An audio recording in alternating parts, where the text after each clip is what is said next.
So tell us about the inspiration for the film. Well, my two younger sisters were in high school. They started a program called Cyber Seniors because they were inspired by our grandparents when they learned how to use the internet. So I was just starting out as a filmmaker at the time, so I tagged along and filmed some of their lessons and just immediately thought this would be such a cool idea for a documentary. Well, what at what point did you start? I mean, did you just start taking videos with your phone, or did you really like dive into it and have, an actual camera to start filming? I had a small Sony camcorder that I just gotten, so I almost wanted to do this as practice. I just started out as an editor as well. So my idea was to help them create promo material for the program as a little exercise for myself. But after that, we just decided, why not take us to the next level? Before you started shooting, did your, like, for example, generation gap just between you and your mom, did you guys notice, like, what technology gaps did you first notice even before you jumped into this project? Did you start talking about that prior to filming? Yeah, I mean, I think technology is advancing so quickly. There are generation gaps even between me and my sister, who's 7 years younger than me. It's like some of the apps that she's using, I'm like, what? I've never even heard of that. Right now, my mom and I share, we have the Cyber Seniors fan page, and she goes on and likes things like from the Cyber Seniors account. I'm like, or comments from the Cyber Seniors account. I'm like, you can't do that, Mom. There are certain things even about Facebook that she doesn't get. She jokes about it. She's like, I'm a cyber senior myself. I need tutoring. Right. How many different retirement communities did you visit to do it, and how was it to get access to them?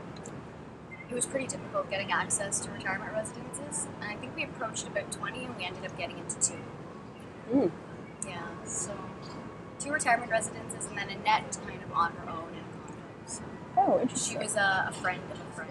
What's the reach out process for volunteers? When my sisters started the program, it was just them and then they asked their classmates if they wanted to join. So it was very grassroots, just asking through their school. For the film, we put out a Craigslist ad looking for volunteers because we had to make sure that there were people that wanted to be on camera. So I'm sure some of the students got involved because they wanted to be in a documentary film and they just thought it was a cool idea.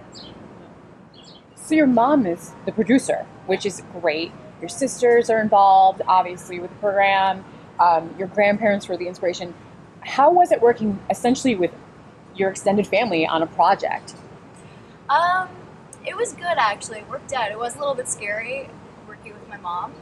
I was like, I don't know if I can take that much of her. Right. But we get along really well. We had the same taste in movies, which worked out really well because of their, decisions when it came down to what to cut, what to keep in. For the most part, we did agree. So Awesome. So, talk a little bit about the seniors. Like, how were they when you told them you wanted to put them on camera? Were they, excited about it? Were they hesitant? some were apprehensive about being on camera. For some of them, their whole reason for wanting to get involved was they wanted to be on camera. Some just liked the idea of being in a movie.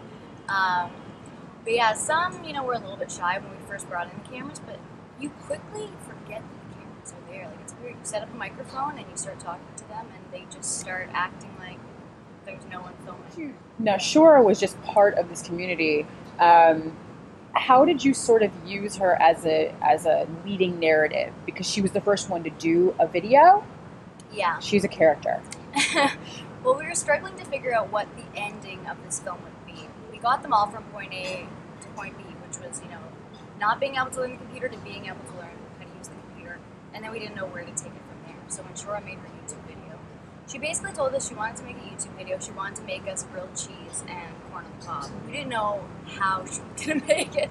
We bought her the ingredients, we turned on the camera, and she went to town. So after she made that video, we posted it on YouTube, and I got some really great response. We kind of thought, why not keep this going and see what the other seniors can teach us? What sort of did any of the seniors shy away from just the program itself, and did it become too overwhelming for them, or I don't want to say negative experiences necessarily, but there's so many people who just really latched on it very quickly. Was it did you see any who didn't latch onto it as quickly? Yeah, I mean, we had a few seniors who just weren't picking it up as quickly, and I think it's really embarrassing to fail at something, especially at that age when you're kind of stuck in your ways. To try something new is very hard. Some of them just didn't pick it up very quickly, so they did give up, which is upsetting. How did the finalists come together? They were the winners were judged based on 3 criteria. It was how well the video does on social media, so hits, comments, stuff like that. And then we had judges. We had about 5 people from Toronto press, so like journalists and stuff, who did the judging. And the 2 other things were the message behind the film and the overall quality. So you had your hands all over this project, which I think is amazing. Narration, editing, shooting, and the whole thing. Was it so important for you to be involved because this was your foray into the film, the documentary world? You did a lot of stuff.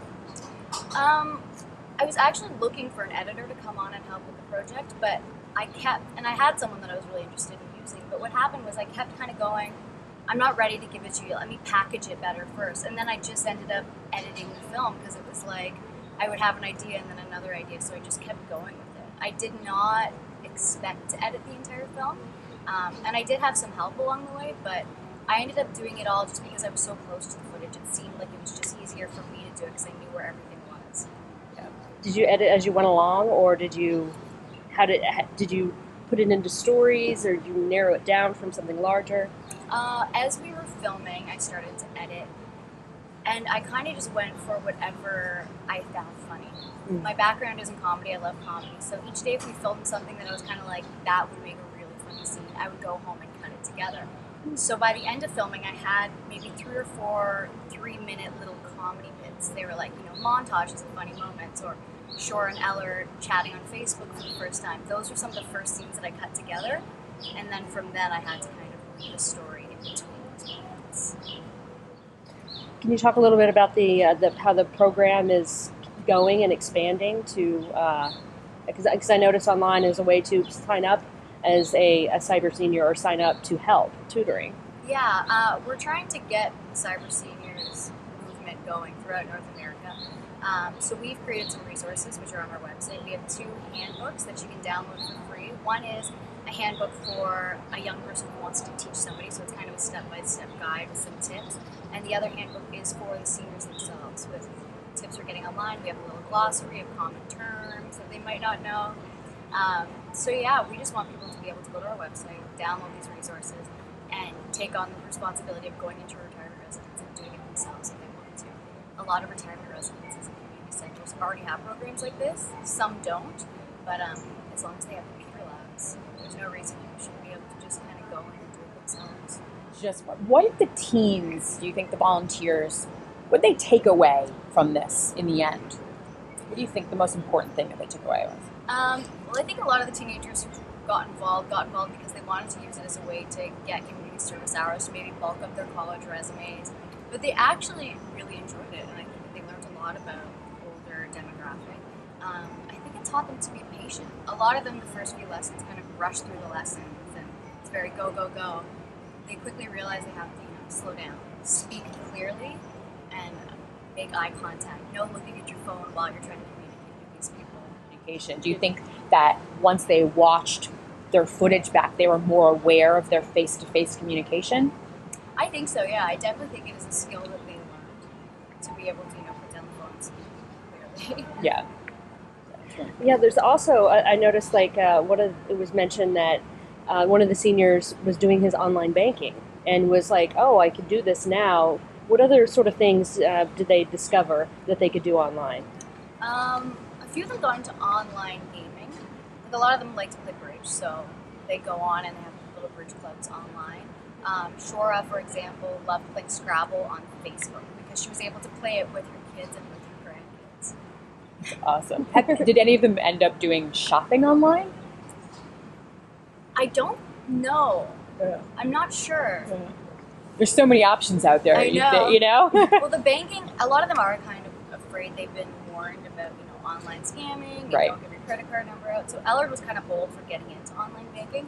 And he's so funny because Henry taught him how to do it, but he said, as soon as Henry left, I changed my password. So, he knew what was up. He knew how to protect himself online.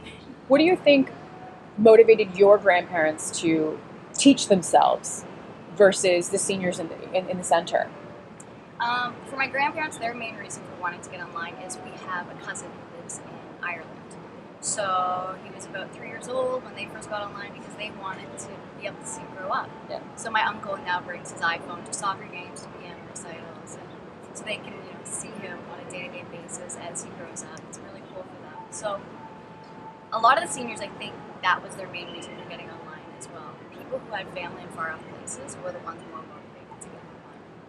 Yeah. Were any of the seniors hesitant about anything that you had filmed? Were they like, please don't put that in, like please filter me, or were they just totally free with? Yeah, did they see it yet? Yeah, they've seen it and they all love it. No, I don't think there was anything that they were I don't think they really thought about it, but they probably were a little bit nervous before seeing the film of, oh my god, there's 120 hours of footage. What could there be in there of me that I don't want people to see? But they were all pretty happy about it. I mean, there's one line from Shura where she's talking about her 2 granddaughters, and I debated putting that in where she says, the one granddaughter's so pretty now, and the other one, she's all right. In the end, I decided to put it in because they're both gorgeous girls. One has a bit more of an alternative style than the other, and that was what it was. To Shura, it was, why did she dye her hair black and have a piercing? Oh my god. That's awesome. How about the volunteers? Any hesitation in anything, once they saw their footage, they're like, oh, I wish I hadn't said that, or, well, okay, there it is. Not that they told us, but there are a few moments, especially with Henry, there's a few moments where, like, I cringe for him. At one point, he's like, seniors, they're pretty cute. And after he said it, he kind of goes, oh, I just called senior citizens cute. Or another time where he comments on Annette's granddaughter. He's like, oh yeah, she's gorgeous. His face turns bright red. Immediately. And it takes him a while to calm down. Yeah. Every time I see that scene, I'm a little bit embarrassed for him. It's such like, how one-on-one are they, or does it just depend on the daily schedule? It depends on who had more time. So what happened was Henry started doing it when he was in high school, but he graduated high school. So he was basically on summer vacation for most of the shooting. So him and Max as well, they had most of the lessons because they had more time on their hands. So some of the people were in high school and they were super busy, so they didn't have as much time. But Henry is a really funny kid. He's one of my favorite characters because he has this thing about him where he's like, he's still trying to be really cool. He's trying to come across as cool, but he's teaching senior citizens. Like, he's doing, like, the sweetest thing possible, but still being a cool guy. Yeah, he's adorable. He's so honest, and it's just incredibly refreshing. The dropout rate for seniors is way higher than the dropout rate for students. And there's a lot of seniors that kind of went, this isn't for me, but with the students, I think there's only one kid that kind of got bored of it. The rest of them, they started doing it and went, this is pretty fun, I'm going to keep doing it. Can I do more lessons? That's great. Yeah. It's really, awesome. really good to hear. But what sort of things are in that sort of like handbook of what to look up? Our handbooks focus on all things internet. There wasn't a lot of, information on word processing. We weren't really teaching them how to type up documents. It was, we want to get you on the internet in a way that you're able to communicate and get information. So the first lesson, we basically just asked the students, what is it that you're interested in doing? A lot of them, right off the bat, say Facebook, because that's the thing that they hear most often. That's the thing that they always hear their kids and grandkids talking about. Skype was the other one because they hear, again, their kids and grandkids saying, Grandpa, get on Skype, I want to be able to talk to you. And YouTube was just, an easy one. It was, start off a lesson by what song do you want to hear. We found that was a really good way of getting them hooked. It's kind of like, let me show you this website where you can type in anything you want and get a video. Google Earth was the other really cool one to get them hooked, where we kind of went, where did you grow up? This one woman said she found her house when she was a kid. She grew up in England. She found the exact house on Google Street View. And she's like, I started walking down the street the same way I would walk to school every day. She said it was amazing.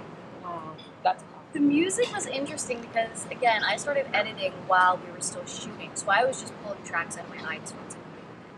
And then eventually somebody gave me a whole kind of album of like this country music that was used for another film. And I started using that. And then I couldn't get away from the country music. Like, I was going around asking composers for help, and like, I couldn't get away from the country music. I just wanted the country music, and I don't know why. I'm like, this makes no sense that it's a movie about seniors learning how to use the internet, but it's country music. And then finally I found one composer who got it, and she was like, it's because it's, a live band and they're all together. It's a very kind of personal, warm feel to it. So we found a composer that ended up doing all country music. Most of it was, computer tracks, but for a few of our main songs, she got a band. So we had like a fiddle, we have a harmonica, and like all these people in a room together creating this country music show. I actually went through like 3 different composers, including friends of mine who were like, you know what, I'll do it for free because I like the project. But but it just wasn't working. Like the music that they were creating, and it's awkward because when it's a friend of yours, it's like, I'm so sorry, you know it's not working, I know it's not working, we're not on the same page. So we ended up hiring somebody that I'd never met before, but it was just a good fit, and she just got it. Yeah.